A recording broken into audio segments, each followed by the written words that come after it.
May these words be spoken and heard in the power of love. Please be seated. So the great 50 days of Easter are almost completed, although the shopping centres have long since forgotten Easter. Having missed the last 4 Sundays here, I feel a bit as if Easter has kind of passed me by this year. So I wonder how it's been for you. A lot has happened during May. We had a federal election, you may remember it. It seems a lifetime ago. By now, finally, almost every seat has been declared, although a couple are going down to the wire. So maybe now the political and the cultural wars can be put beside us, set aside, as we seek politicians to help us create a kinder and more compassionate community. Meanwhile, in the United States, things go from crazy to weird, while in Gaza, the genocide continues. And the world, it seems, looks away. Russian missiles rain down on Ukraine. And there's a major humanitarian catastrophe unfolding in the Sudan. A lot has happened, a lot is going on, and that doesn't even take into account what has been happening for us in our families, in our workplaces, in our local street. And this week, we're called from 2 sides. We're called to pray for reconciliation and unity. And we certainly live in a world where reconciliation and unity is desperately needed. But the calls we have on us this week are to pray and work for unity among the churches and for reconciliation within the broader Australian society.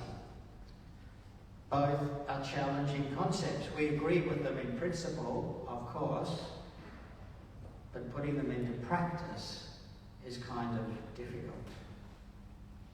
Happily, we've left far behind us the bad old days when differences between the churches generated bitter divides and split families.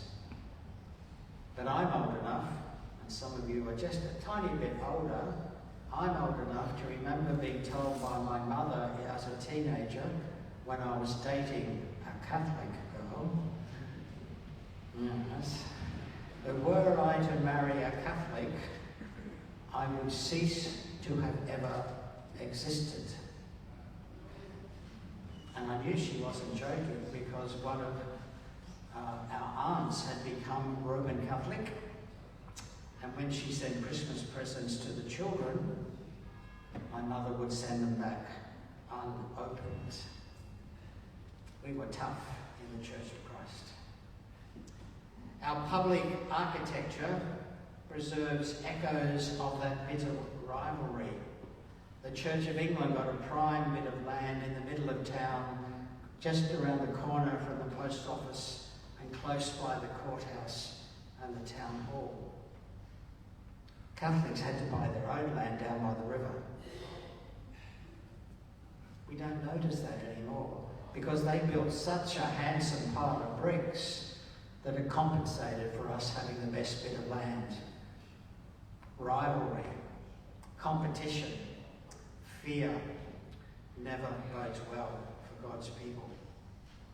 Fortunately, that's behind us. We've become comfortable with each other, but sadly we have become comfortable with the status quo, and we no longer sense the need to go beyond separate and parallel to united action and joint worship, shared worship. So far as I can see, there's not a single event planned for Ipswich this week as part of the week of prayer for Christian unity. Not one event. At least not one that we got invited to. And last year I tried to invite other churches to join us in prayer, and up. Does anyone notice? Does anyone care? We like the idea of Christian unity, but we barely have the energy to maintain our own life as an Anglican community here in the heart of Ipswich. It seems a nice idea, but it's all too hard. And it looks like our friends in the local Catholic, Lutheran, Salvation Army and Uniting Churches, along with the Quakers and the Romanian Orthodox, the people who with us are members of Queensland Churches Together, feel much the same way. We are no longer estranged. We are simply strangers to one another. It seems we no longer care. That at least is, I guess, a description for the clergy, although I suspect our communities are actually more entwined when we think about our local membership and how you attend each other's events and particularly worship in each other's churches at the time of a funeral. Sometimes funerals are the only things that bring families together. Maybe that's true of the church as well. But that also applies within the Anglican community across Ipswich and throughout the West Moreton region, as I've observed at various times in the last 12 months.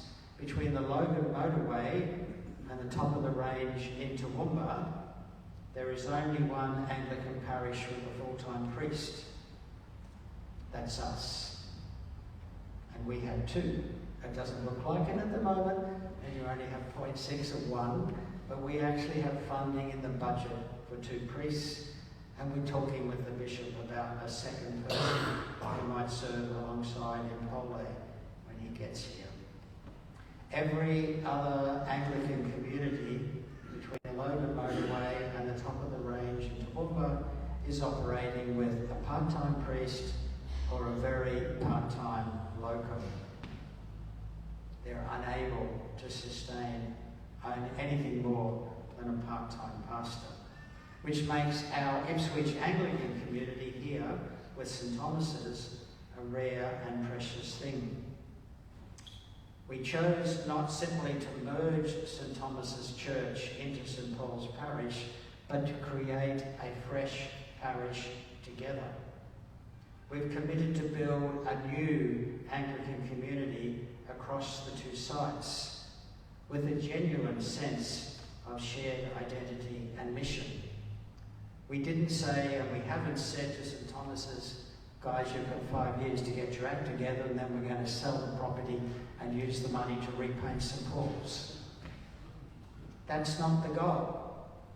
Our goal is to have 2 thriving parish Anglican communities, one based here and the other based at St Thomas's. That will take energy.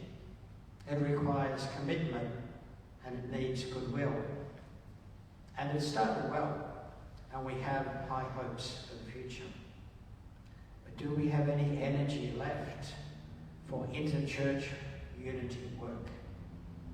We must not allow our local project, delightful though it is, to consume all our energy while we fail to engage more widely with other local Anglicans as well as other churches more generally.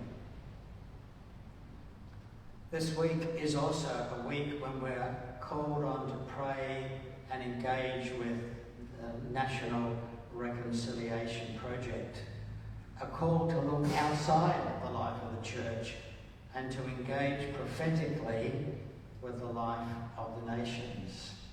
Surely, most Australians, overwhelmingly most Australians, want our First Nations peoples to be happy, healthy, prosperous, and confident people living on their own land as they have done for thousands and thousands of years.